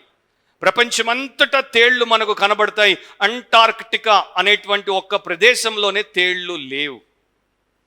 అండ్ వీటిలో ద మోస్ట్ అంటే పవర్ఫుల్ అండ్ లిథల్ తేలు ఏంటంటే ఇండియన్ రెడ్ స్కార్పియన్. అది అన్నిటికన్నా చాలా విషపూరితమైన అండ్ చాలా నొప్పిని, బాధను కలిగించేటువంటి తేలు. 6 అంగుళాలు 7 అంగుళాల సైజులో ఉండి, తేలును చూసే ఉంటారు కదా, పైనుండి తోకెట్లా లేచి ఉంటుంది, కుడుతూ ఉంటుంది. 2000 years అప్పుడే, అంటే యోహాను ఉన్నటువంటి ఆ 1st centuryలోనే లాటిన్ భాషలో స్కార్పియో అనేటువంటి పదాన్ని వారు జాతక శాస్త్రంలో వాడడం మొదలుపెట్టారు. సో బహుశా ఈ యొక్క హారోస్కోప్ అండ్ జోడియాకులకి లాటిన్ వారు స్కార్పియోని తేలును మీరు చూసే ఉంటారు. నేను కొంతమంది చెప్తుంటారు కదా, నా జోడియాక్ ఏంటంటే నేను స్కార్పియో. క్రిస్టియన్ కన్నా ముందవి, క్రిస్టియన్ అయిన తర్వాత అవి ఇక దయ్యాలకి సంబంధించినవి. సో ఒక ఆలోచన ఏంటంటే, అదే సమయంలో దీని యొక్క విషయాన్ని దేవుడు చూపించినప్పుడు అస్ట్రాలజీని, ఈ జాతక శాస్త్రాన్ని ఆయన ఖండిస్తున్నాడు. అది దైవ సంబంధమైనది కాదు, అది దయ్యముల సంబంధమైనది అని సూచిస్తున్నాడు అని కూడా మరి పండితులు అభిప్రాయపడ్డారు. సో దేవుడి ప్రజలు ఒకవేళ ఆ సమయంలో రక్షించబడినటువంటి వారు ఉంటే వారికి ఈ యొక్క తేళ్లతో ఏ సమస్య ఉండదు. కానీ మిగతా వారందరికీ సమస్య. లూకా సువార్త 10వ అధ్యాయము 19వ వచనంలో యేసుప్రభు ఈ రకంగా చెప్పాడు, ఇదిగో పాములను తేళ్లను తొక్కుటకు శత్రువు బలమంతటి మీదను మీకు అధికారం అనుగ్రహించి ఉన్నాను, ఏదియు మీకు ఎంత మాత్రమును హాని చెయ్యదు. ఆయన తన ప్రజలకి చెప్పాడు ఈ లోకంలో ఉన్నప్పుడు. అండ్ ఆ టైంలో గ్రేట్ ట్రిబులేషన్ టైంలో ఒకవేళ ఆయన యందు విశ్వాసం ఉంచినటువంటి వారున్నా కూడా ఆయన చెప్పినటువంటి మాట చెల్లుతుంది. 6వ వచనానికి వచ్చేయండి. ఆ దినములలో మనుష్యులు మరణమును వెతుకుదురు గాని అది వారికి దొరకనే దొరకదు, చావవలని ఆశపడుదురు గాని మరణం వారి యొద్ద నుండి పారిపోవును. స్ట్రేంజ్ ఆ విషయం, అది చాలా వింతైనటువంటి విషయం. ఈ డిమానిక్ పర్సిక్యూటర్స్, డిమానిక్ టార్మెంటర్స్ ద్వారా కలిగేటువంటి బాధ ఎంతగా ఉంటుంది. తేలు కుట్టినప్పుడు ఎలాంటి బాధ ఉంటుందో నాకు తెలియదు, ఎందుకంటే నన్ను ఇప్పటిదాకా తేలు కుట్టలేదు. మీలో ఎవరికైనా గుట్టుంటే మీకు ఆ ఎక్స్పీరియన్స్ ఉండొచ్చు. కాకపోతే ఇది సింపుల్ తేలు కుడితే వచ్చేటువంటి బాధ అయితే ఎవడు చావాలి అనుకోడు. ఇది చాలా విస్తృతంగా ఉండేటువంటి బాధ అని చెప్పచ్చు. వారు చంపడానికి అధికారం లేదు, కానీ చచ్చిపోయేంత బాధను కలిగించేటువంటి పని మాత్రం ఆ దయ్యాలు చేస్తాయి. మనుషులు ఇప్పటిదాకా మరణం నుండి పారిపోతూ వచ్చారు, తప్పించుకునే ప్రయత్నం వల్ల చేశారు. కానీ ఇప్పుడు మరణం దగ్గరికి వారు వచ్చి నన్ను తీసుకుపో అని మరణాన్ని అడుగుతుంటే మరణం వారి దగ్గర నుండి పారిపోతుందంట. ఇప్పుడు death is fleeing from humanity. మరణము మనుషుల దగ్గర నుండి పారిపోతోంది. అంటే చూడండి అక్కడ దాని యొక్క విషయం ఏంటో చూడండి. అంటే 5 నెలలు దేవుడు కాలాన్ని నియమించాడు, 5 మాసాలు ప్రపంచంలో మరణము తన పనిని చెయ్యదు. ఒక భక్తుడు అన్నాడు, God sent death on a holiday for 5 months. దేవుడు మరణాన్ని 5 నెలలు షికార్కి పంపించేశాడు. ప్రపంచంలో మరణం ఉండదు, ఇక ఏమీ చచ్చిపోదు. బాధ ఉంటుంది, విపరీతమైనటువంటి బాధ ఉంటుంది, కానీ చావు ఉండదు. అండ్ మనిషి ఎందుకు చేద్దాం అనుకుంటాడు, ఎందుకు మరణించాలనుకుంటాడు? ఎప్పటి నుండో ఫిలాసఫర్స్ మనకి చెప్తూ వస్తున్నారు. చాలామంది అనుకుంటారంట, నేను చచ్చిపోతే బాధ నుండి విడుదల, ఎందుకంటే అవతల వైపుకి నా బాధలు నన్ను పట్టుకొని పీడించడానికి రావు. యువతలైతే పట్టి పీడిస్తాయి, నేను చచ్చి అవతలకి వెళ్ళిపోతే ఆ బాధలు బంధులు అన్ని ఇక్కడే వదిలిపోతాయి అని మనిషి చచ్చిపోవాలనుకుంటాడంట. కాబట్టి ఇక్కడ ఒక విచిత్రం ఏంటంటే, హతసాక్షులుగా దేవుని యందు విశ్వాసం ఉంచినటువంటి పరిశుద్ధులను ఎవరైతే చంపారో వారు ఇప్పుడు చద్దామనుకుంటే వారికి అవకాశమే లేకుండా పోయింది. సో దేవుని యందు విశ్వాసం ఉంచబడినటువంటి వారందరూ చంపబడ్డారు, కానీ దైవ విరోధులు ఇప్పుడు చద్దామనుకుంటే వారికి మరణము ఆమడ దూరం పారిపోతోంది. జాన్ మెకార్థర్ దీని గురించి తన యొక్క కామెంటరీలో చాలా చక్కగా రాశాడు. ఆయన వివరణ చాలా బాగుంది కనుక ఆయన రాసినటువంటి ఆ పారాగ్రాఫ్ని నేను కోట్ చేస్తున్నాను. ఆయన అంటాడు, ఆ సమయంలో మనుష్యులకు కలిగేటువంటి, మరి ముఖ్యంగా అవిశ్వాసులకు, దైవ విరోధులకు కలిగేటువంటి వేదన అంతా ఇంత కాదు. 5 మాసాలు వారు దాన్ని భరింప నలవి కానంతగా ఉంటుంది. నిరీక్షణ అంతా పోయింది. రేపు అనేది వారి దృష్టిలోనే ఉండదు. ఏ భూమినైతే, ఏ ఎర్త్నైతే మనుషులు ప్రేమించారో, ఏ భూమిని, ఏ లోకాన్నైతే వారు ఆరాధించారో అది వారి కళ్ళ ముందే, వారి ఎదుటే అది సర్వనాశనానికి అప్పగించబడుతుంది. దేవుడి తీర్పులుగా భూమి మీద భూకంపాలు వస్తాయి. అగ్ని భూమిని అంతటినీ వ్యాపిస్తూ ఉంటుంది. అగ్ని పర్వతాలు బద్దలవుతూ ఉంటాయి. సముద్రము రక్తముతో నిండుతూ ఉంటుంది. అండ్ అనేక జీవులు, మనుషులు అండ్ సముద్ర జీవులు అవి శవాలై బిలియన్లు ఆ యొక్క సముద్రాల మీద తేలుతుంటాయి. మంచి నీటి నదులు, మంచి నీటి బుగ్గలు చేదు నీటితో నిండిపోయి విషపూరితం అయిపోతాయి. పైనుండి ఆ యొక్క పరలోకపు లేక ఆకాశం యొక్క చెత్త అంటే మెటియోర్స్ అండ్ ఈ యొక్క ఖగోళ శాస్త్రానికి సంబంధించినటువంటి ఆ గ్యాసులు అండ్ ఆ యొక్క తారలు వచ్చి పడుతుంటాయి. కింద నుండి ఈ బిలము నుండి లేక అగాధ కూపము నుండి దయ్యములు పొగతో బయటకు వస్తాయి. అండ్ మనుషులకి దిక్కు తోచదు, ఎటు పోవాలో మీరు ఒకసారి ఆలోచించండి. ఒక గంట సేపు తీసుకున్న సీన్ని మీ మైండ్లో మీరు పిక్చరైజ్ చేసుకొని చూసుకోండి, మీకు ఆ సీన్ ఎట్లా ఉంటుందో అర్థమవుతుంది. అండ్ ఆ టైంలో ఆత్మహత్య చేసుకునే ప్రయత్నం చేస్తే చావరు, 10 అంతస్తుల బిల్డింగ్ మీద నుండి కిందికి దూకితే చావరు, కాళ్ళు విరుగుతాయి, నడ్డి విరుగుతుంది, తల పగులుతుంది, ముద్దయిపోతారు కానీ చావు రాదు. కోసుకుంటే చావరు, తుపాకీతో పేల్చుకుంటే చావరు, యాక్సిడెంట్లో చావరు, ఏ రకంగా కూడా విషం తీసుకున్న చావరు, నీట మునిగిన చావరు. చావు ఉండదు, బాధ ఇంకా పెరుగుతుంటుంది కానీ చావు ఉండదు. ఒక రేడియో, ఒకప్పుడు కొన్నేళ్ల క్రితం ఒక రేడియో కార్యక్రమం మనకి మామూలుగా పేపర్స్లో ప్రతిరోజు మనం చూస్తుంటాం. ఒబిచ్యువరీ కాలం, ఫలానా వారు చచ్చిపోయారని ఫోటోతో వారి యొక్క వివరాలు అన్నీ కూడా పేపర్స్లో వేస్తుంటారు. సో ఆ రోజుల్లో పేపర్స్లోకి రాకమునుపు రేడియోలో ప్రతిరోజు ఆ ప్రాంతం, ఆ కౌంటీలో ఇంతమంది చచ్చిపోయారు, ఫలానా వారు చచ్చిపోయారు అని చెప్పేవారు. సో ఒకరోజు ఆ యొక్క ఒబిచ్యువరీ కాలం ఆఫ్ ది ఎయిర్ అనేటువంటి ఆ ప్రోగ్రాంలో అనౌన్సర్ ఇట్లా చెప్పాడు, "We are sorry to report that there were no deaths in so and so county during the past 24 hours." గత 24 గంటల్లో మన కౌంటీలో ఒక్క మరణము లేదు అని రిపోర్ట్ చేయడానికి మేము విచారిస్తున్నాం. 5 మాసాలు టెలివిజన్, 5 మాసాలు రేడియో, 5 మాసాలు 5G ఇంటర్నెట్, సోషల్ మీడియా, ఇంకప్పటికి ఏమొస్తాయో నాకు తెలియదు, అవన్నీ కూడా ఏం మారుమోగుతుంటాయో తెలుసా? ఒక్క మరణం లేదు. దినాలు అవుతున్నాయి, ఒక్క మరణం లేదు. వారాలు అవుతున్నాయి, ఒక్క మరణం లేదు. నెలలు అవుతున్నాయి, ఒక్క మరణం లేదు. 5 months no death at all, no murder, హత్య లేదు, no accident, no suicide, no natural death. Cemeteries అన్నీ కూడా పని లేకుండా ఖాళీగా నిర్మానుష్యంగా ఉన్నాయి. హాస్పిటల్లో మార్చువరీల్లో శవాలు పెడదామంటే ఒక్క శవం రావట్లా, నో డెత్.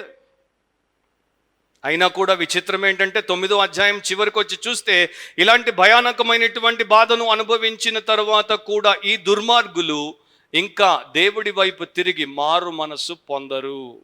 దాన్ని బట్టి మనిషి ఎంత దుర్మార్గుడో, ఎంత చెడ్డవాడో అర్థం చేసుకోవచ్చు. ఇక సెకండ్ పాయింట్లోనికి వచ్చేద్దాం. సెకండ్ పాయింట్లో బ్రీఫ్గానే డిజాస్ట్రస్ పిక్చర్, ఘోరమైన చిత్రం. ఒక్కొక్క మాట నేను చెప్పుకుంటూ పోతాను, ఎందుకంటే అక్కడ ఆ దయ్యములో ఎలా ఉంటాయి అనే దాని గురించి యోహాను వివరించాడు. దీన్ని కెమెరా టెక్నిక్ అంటారు. కెమెరా టెక్నిక్ అంటే ఫస్ట్ వైడ్ యాంగిల్లో దూరం నుండి చూపిస్తారు, తర్వాత జూమ్ ఇన్ అయి క్లోజప్కి తీసుకుని వస్తారు. సో మిడతల వంటి దయ్యాలు, తేళ్ల వంటి బాధపరిచేటువంటి శక్తిగల దయ్యాలు అని చెప్పాడు. ఇప్పుడు జూమ్ ఇన్ చేసి వాటి యొక్క ఆకారము, వాటి యొక్క ఇతర వివరాలు మనకు ఆయన చెప్తున్నాడు. కానీ ఇది ఒకటి గుర్తుపెట్టుకోవాలి, ఇదంతా కూడా ఫిగరేటివ్ అంటే ఇదంతా కూడా రూపకం, ఇదొక సాదృశ్యం, ఒక చిత్రం అన్నమాట. దయ్యం ఎట్లా ఉంటుంది అన్నది దానికి సంబంధించి ఒక చిత్రాన్ని గీస్తున్నాడు ఆ టైంలో. 7 నుండి 12 వరకు ఆ మిడతల రూపములు యుద్ధమునకు సిద్ధపరచబడిన గుర్రములను పోలి ఉన్నవి. ఎప్పుడైతే పోలి ఉన్నవి అని అంటాడో అలాంటివి లైక్ అని చెప్పడం అన్నమాట. సో కొన్ని అక్కడ క్యారెక్టరిస్టిక్స్ ఇచ్చాడు, కొన్ని వాటి లక్షణాలు ఇచ్చాడు. వాటిని కూడా ఒక్కొక్క మాటలో నేను చెప్పుకుంటూ వస్తాను.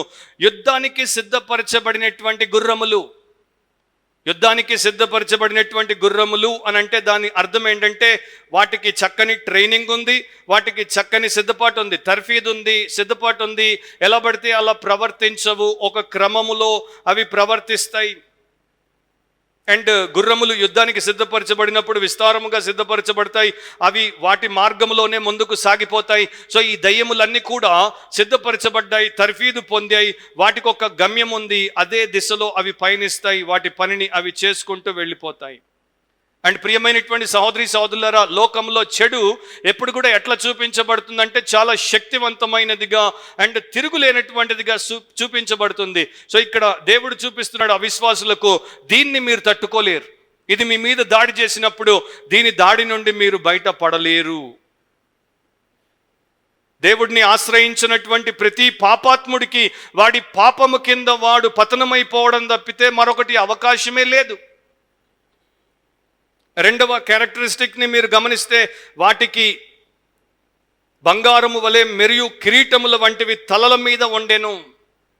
గోల్డెన్ క్రౌన్ దేనికి సాదృశ్యం? అధికారానికి, రాజరికానికి, శక్తికి సాదృశ్యం. అంత మాత్రమే కాదు, ఆ రోజుల్లో వారిని మరి ఏదైనా జయాన్ని సాధిస్తే, క్రీడల్లో కావచ్చు లేకపోతే యుద్ధంలో కావచ్చు, జయాన్ని సాధించినప్పుడు వారికి కిరీటం పెట్టేవారు, వారిని బహిరంగముగా పబ్లిక్గా ఆనర్ చేసేవారు. సో వీటికి అలాంటి వాటి యొక్క పనిలో, వారికి ఇవ్వబడినటువంటి పనిలో జయము సాధిస్తూ అవి ముందుకెళ్ళిపోతాయి కనుక వాటికి ఆ ఘనత ఉంటుంది. ఈవిల్ కమ్స్ విత్ ఆనర్ అని అంటారు ఇంగ్లీష్లో.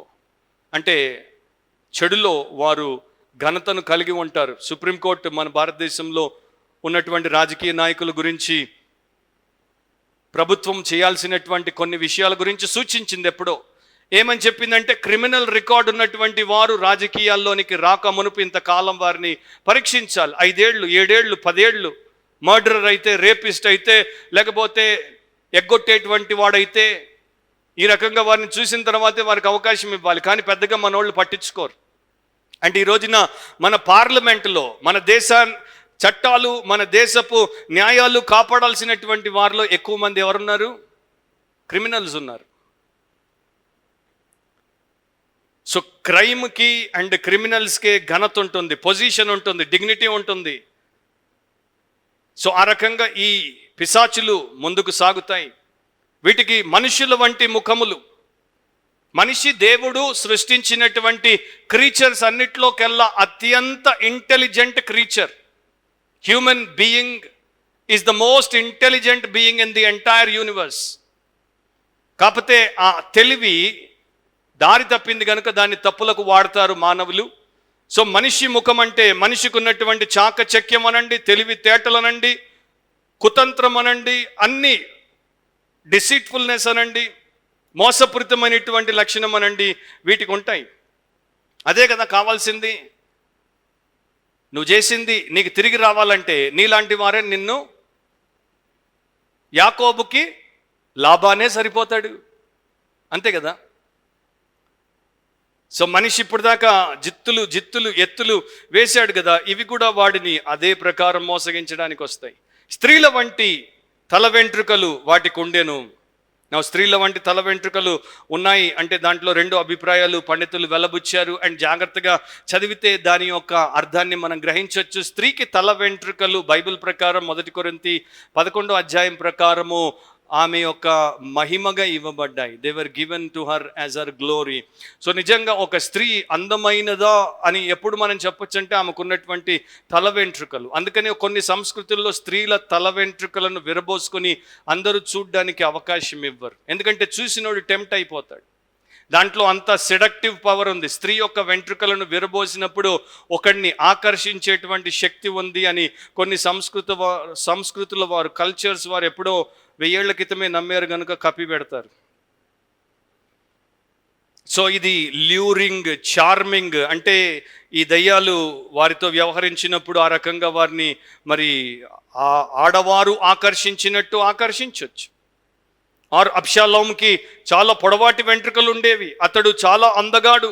అతని వెంట్రుకల బరువు ఇంత అని 2 సమూయేలు 14:26లో చెప్పబడినట్లు మనం చూస్తాం. కానీ ఒక రోజున ఆ వెంట్రుకలే అతన్ని మరణానికి అప్పగించాయి. మస్తకి వృక్షంలో ఆ యొక్క తల చిక్కుకుపోయినప్పుడు యోవాబు కొట్టి చంపేశాడు. సో ఈ యొక్క పొడవాటి తల వెంట్రుకలను పెంచుకోవడం కొన్ని కల్చర్స్లో రెబెలియస్ నేచర్కి అర్థం. అంటే తిరుగుబాటుదారులు అట్లా పెంచుకుంటారనమాట. బార్బేరియన్స్ అంటారు చూడండి, అనాగరికులు, క్రూరులు. వారు అందుకనే మగవాళ్ళు కూడా ఇంతవరకు వెంట్రుకలు పెంచుకునేవారు. ఎందుకంటే మేము చాలా కిరాతకులం అని చూపించడానికి. అండ్ వీటి పండ్లు సింహపు పళ్ళ వలె ఉంటాయి, సింహపు కూరల వలె ఉంటాయని బైబిల్ మనకి చెప్తోంది. దాని అర్థం ఏంటి? క్రూరత్వానికి. అండ్ చెడు ఎప్పుడు కూడా కనికరాన్ని చూపించదు. చెడులో ఉన్నదంతా క్రూరత్వమే. కపటంతో మనల్ని లాలించినట్టు అనిపిస్తుంది, కానీ అది క్రూరత్వాన్ని చూపిస్తుంది. దాని తర్వాత వీటికి మైమరువులు అంటే బ్రెస్ట్ ప్లేట్ అంటారు. రోమన్ల గుర్రాలకు, సైనికులకు మాత్రమే ఈ యొక్క బ్రెస్ట్ ప్లేట్ కాదు, రోమన్ గుర్రాలకు కూడా బ్రెస్ట్ ప్లేట్లు వేసేవారు. లెదర్తో లేకపోతే బ్రాంజ్, ఇత్తడితో తయారు చేసిన వేసేవారు. ఎందుకంటే కాపాడడానికి, ఇన్విన్సిబుల్గా ఉండడానికి, అంటే ఛేదించలేనటువంటివిగా ఉండడానికి. ఇక వీటికి తిరుగుండదు, వీటిని ఎవరూ అరికట్టలేరు. దేవుడు పెట్టినటువంటి 5 మాసాలు అయిన తర్వాత వాటిని మరలా లోపలికి పంపడం తప్ప వాటిని ప్రపంచం ఏ రకంగా కూడా అడ్డుకోలేదు. మరి ఆ టైంలో నాకు ఈ యొక్క కెమికల్ వార్ఫేర్ ఏం చేస్తుందో తెలియదు, ఈ న్యూక్లియర్ బాంబులు ఏం చేస్తాయో తెలియదు, అండ్ మన దగ్గర ఉన్నటువంటి నేవీ ఏం చేస్తుందో, ఎయిర్ ఫోర్స్ ఏం చేస్తుందో, లేకపోతే పెద్ద పెద్ద సైన్యాన్ని చైనా, రష్యా లాంటి దేశాలు తయారు చేసి పెట్టుకుంటున్నాయి. 20 కోట్ల మంది, ఎన్ని కోట్ల మంది మరి ఈ యొక్క నడిచేటువంటి కాలు బలం ఉన్నటువంటి సైన్యాన్ని తయారు చేసి పెట్టుకుంటున్నాయి. అవందరూ ఏం చేస్తారో మనకి తెలియదు, కానీ ఎవ్వరి ఆటలు వీరి ముందు సాగవు. ఒక పాతకాలపు ఉదంతం, ఒక లెజెండ్ ఉంది. ఆ లెజెండ్లో ఒకరోజు పరలోకానికి దేవుడు తాను సృష్టించినటువంటి ప్లానెట్స్ అన్నిటినీ పిలిచాడంట. సో సూర్యుడు వచ్చాడు, సూర్యుడిని చూసినప్పుడు దేవుడు స్మైల్ ఇచ్చాడు. చంద్రుడు వచ్చాడు, స్మైల్ ఇచ్చాడు. నక్షత్రాలు వచ్చాయి, స్మైల్ ఇచ్చాడు. ఒక్కొక్క గ్రహం వచ్చింది, స్మైల్ ఇచ్చాడు. చివరికి భూలోకం వచ్చింది, ఎర్త్, ప్లానెట్ ఎర్త్ అంటాం కదా మనం. అది రాగానే దేవుడు సిగ్గుపడి ముఖం అంతా కూడా బాధతో నిండిపోయిందంట. ఎందుకంటే ఇవన్నీ కూడా దేవుడు చెప్పినట్టుగా వింటున్నాయి. భూమి మీద మనిషిని చేసి పెట్టేంత వరకు అది కూడా దేవుడి మాట విన్నది. కానీ ఎప్పుడైతే దేవుడు మనిషిని చేసి భూమి మీద పెట్టాడో, ఇక అప్పటి నుండి ఆ భూలోకం చెడిపోయింది. అండ్ ఇక్కడ దేవుని యొక్క హృదయము బాధతో నిండిపోయింది. సో అలాంటి మానవులకు ఇవ్వాల్సినంత సమయం ఇచ్చిన తర్వాత వారు మాడకపోతే వారి జీవితంలో దేవుడు ఏం చేయాలో దాన్ని అనుమతించాలి. కాబట్టి ఇక్కడ కూడా గాడ్స్ గ్రేస్ ట్రిమెండస్గా ఉంది. చాలా తక్కువ టైం ఇస్తున్నాడు ఈ యొక్క డిమానిక్ పర్సిక్యూషన్, పనిష్మెంట్. అండ్ వీటికి రెక్కల ధ్వని యుద్ధమునకు పరిగెత్తున్నట్టు విస్తారమైన గుర్రముల, రథముల ధ్వని వలె ఉంటాయి. సౌండ్ అన్నమాట. వాటి సౌండ్ చూడండి, చాలా వాయిలెంట్ సౌండ్. చెడులో ఎప్పుడూ సమాధానం ఉండదు. రాక్ మ్యూజిక్ గురించి నేను కొన్నేళ్ల క్రితం 2002లో అనుకుంటాను ఒక ఆర్టికల్ రాసినప్పుడు కొంత రీసెర్చ్ చేశాను. రాక్ మ్యూజిక్ యొక్క పవర్ అంతా సౌండ్లో ఉంది. ఆ సౌండ్ సోల్ని షేక్ చేస్తుంది. మీరు చూడండి, అందుకనే రాక్ మ్యూజిక్లో బాడీ షేక్ అవ్వక మునుపు పర్సన్ షేక్ అయ్యాడు, కనుకనే బాడీ షేక్ అవుతుంది. So there is great tremendous power in the sound. And God is saying these will use sound to, మనకి తెలియదు ఏ రకంగానో, కానీ in some way which will impact people. రెండవసారి మరలా తేళ్ల గురించి ప్రస్తావన 10వ వచనంలో.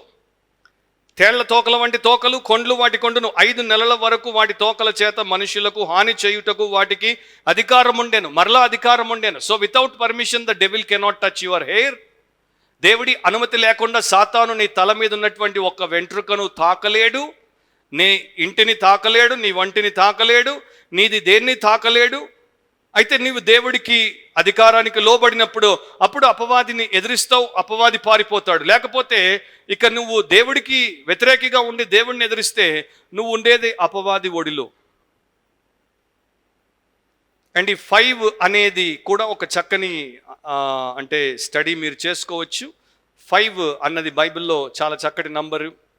ఇప్పుడు ఆ స్టడీ చేసేటువంటి సమయం నాకు లేదు, కానీ చాలాసార్లు 5 అనేటువంటి పదాలు మనం చదువుతాను. నేను 2 సార్లు 2 వచనాలు మీకు చదివి ప్రార్థన చేస్తాను. లూకా సువార్త 12వ అధ్యాయము 6వ వచనంలో యేసుప్రభు చెప్పాడు, 5 పిచ్చుకలు 2 కాసులకు అమ్మబడును కదా.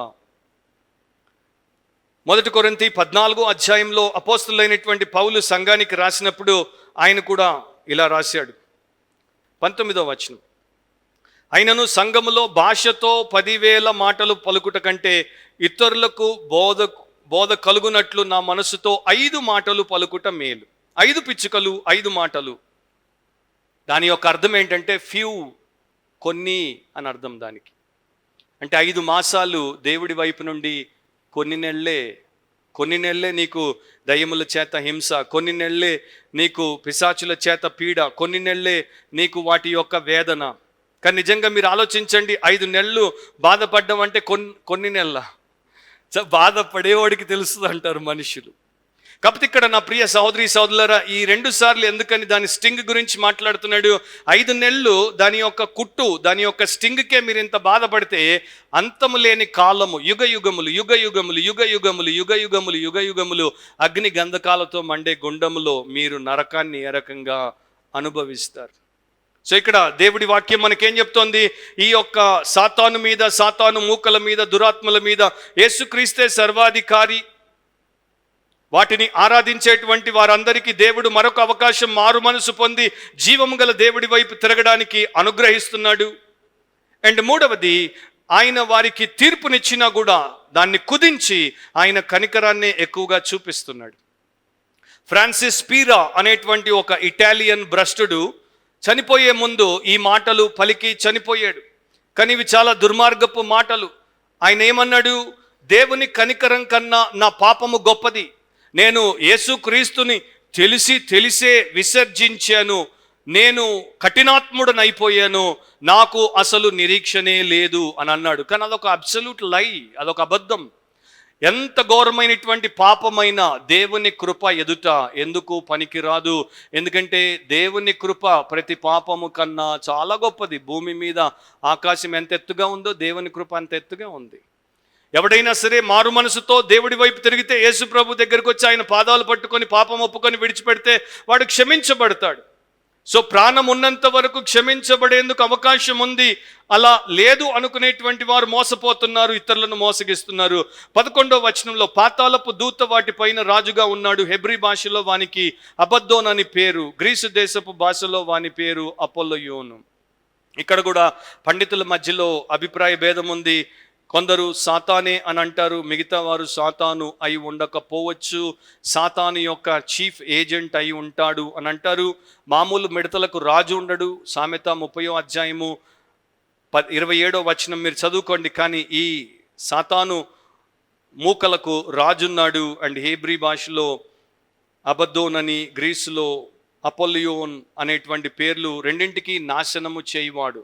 హీబ్రూలో మీరు అబద్దోన్ అనేటువంటి ఆ పేరు ఒక ప్లేస్కి, నాశన ప్రాంతానికి వినియోగించినట్టు చూస్తున్నాం. ఇక్కడేమో ఒక పర్సన్కి వినియోగించినట్టు చూస్తున్నాం. కనుక అది ఒక ప్లేసు, ఒక పర్సన్ని రెండింటిని సూచించవచ్చు. సాతానేనా లేకపోతే సాతాను యొక్క ఒక ప్రధాన దూత మనకు తెలియదు. కనుక ఇక్కడ గట్టిగా బల్లగుద్ది చెప్పినట్టు చెప్పలేం. కాకపోతే యోహాను భక్తుడు ఆ గ్రీకు భాషలో అపోలియోన్ అనేటువంటి పేరు వాడినప్పుడు ఆ సమయంలో గ్రీకు దేవుడైనటువంటి అపోలో బాగా ఆరాధించబడుతున్నాడు. కనుక ఆయన ఒక వర్డ్ ప్లే చేసి ఉండొచ్చు. అంటే ఆయన పదముతో ఆట ఆడి ఉండొచ్చు. ఆయన ఎవరికైతే రాశారో వారందరికీ చెప్తున్నాడు, మీరు ఆరాధిస్తున్నటువంటి దేవుడు రక్షకుడు కాడు, నాశన పాత్రుడు. అంటే is a destroyer. So Greeks worshipped Apollo, a destroyer, as their god, a demon as their god. 12వ వచనం, మొదటి శ్రమ గతించెను, ఇదిగో మరి 2 శ్రమలు ఇటు తర్వాత వచ్చును. అయిపోలేదు ఇంకా అంతం. ఒక శ్రమ అయిపోయింది, ఇంకా 2 ఉన్నాయి, అవి ఇంకా దారుణంగా ఉంటాయి. తీర్పు అయిపోలేదు, ఇంకా వస్తుంది తీర్పు. సో చెడు ఎంతగా ఎన్ని సంవత్సరాల లోకంలో దేవుడు భరించాడో ఆయనతో పెట్టుకున్నప్పుడు ఆయన అంతగా వెనక్కి ఇవ్వట్లేదు. కానీ కొంత అయితే తప్పకుండా ఇవ్వాలి. ఎందుకంటే న్యాయాధిపతి న్యాయం చేయాల్సి వచ్చినప్పుడు తప్పకుండా ఆ పని చేయాలి. సో మనకి 2 స్థావరాలు ఉంటాయి. ఐదర్ మనము దయ్యాలు ఉండే చోటుకైనా పోతాం, లేకపోతే దేవుడు ఉండే చోటుకైనా పోతాం. మనిషి చచ్చిపోయిన తర్వాత దేవుని సంబంధం అయితే దేవుడి స్థలానికి పోతాడు, దయ్యపు సంబంధం అయితే దయ్యపు స్థలానికి పోతాడు. మనిషి పరలోకంలో ప్రభుతో అయినా ఉంటాడు, లేకపోతే ఆ యొక్క అగ్ని గంధకాలతో మండే గుండంలో సాతాను మూకలతో అయినా ఉంటాడు. మరొక ప్లేస్ లేదు, మిడిల్ గ్రౌండ్ లేదు. కాకపోతే ముగింపులో ఆశాజనకమైనటువంటి విషయం ఏంటంటే, నా దేవుడు సార్వభౌముడు, ఆయన చిత్తమే సర్వోన్నతమైనటువంటిది. ప్రపంచమంతట్లో, విశ్వమంతట్లో, నిత్యత్వం అంతట్లో ఆయన దేన్ని విడుదల చేస్తే అది విడుదలవుతుంది, ఆయన దేన్ని కట్టేస్తే అది కట్టబడుతుంది. ప్రతిదీ కూడా సాతాను మూకలు, సృష్టి యావత్తు, జీవులన్నీ దేవుని యొక్క సర్వాధికారానికి, ఆయన చిత్తానికి లోబడతాయి. సో వివేకం ఏం చెప్తుందంటే, ఈ దేవుడు నా దేవుడిగా, ఈయన నా తండ్రిగా, ఈ యేసుక్రీస్తు నా జ్యేష్ఠ సహోదరుడిగా ఉంటే నాకెంత మేలు. సో ఈ శిక్షలన్నింటినీ దేవుడు లోకం మీదకి ఎందుకు పంపించాడు? వారికి కనువిప్పు కలిగించడానికి. మీరు నమ్ముకున్నవి మిమ్మల్ని నట్టేట ముంచుతున్నాయి. మీరు నమ్ముకున్నవి మీకు నిత్య జీవాన్ని ఇవ్వవు, నిత్య నాశనాన్ని ఇస్తాయి. మీరు నమ్ముకున్నది దేవుణ్ణి కాదు, దయ్యాలను. ఇప్పుడైనా దేవుడి వైపు తిరగండి అని చూపించడానికి అవి అనుమతించాడు. మీరు దేన్నైతే ప్రేమించారో అవి నిజంగా మిమ్మల్ని ద్వేషిస్తున్నాయి, తెలుసుకోండి, కనులు తెరవండి అని దేవుడు చూపిస్తున్నాడు. కార్ల్ ఎఫ్హెచ్ హెన్రీ అనేటువంటి ఒక ఆయన మేధావి ఈ రకంగా చెప్పాడు, గతంలో జరిగినవి ప్రస్తుతాన్ని ఎలా పాడు చెయ్యగలవో భవిష్యత్తులో జరగబోయేది కూడా ప్రస్తుతాన్ని అలాగే ప్రభావితము చెయ్యగలదు. Future can influence your present. So this is the future of the world. కనుక నా ప్రియ సహోదరి సహోదరుడు, ఇప్పుడే ప్రభు అయిన యేసు ఆయనే ది సోల్ రెఫ్యూజ్. ఆయన ఒక్కడే మన ఏకైక ఆశ్రయం ఈ లోకంలో, నిత్యత్వంలో.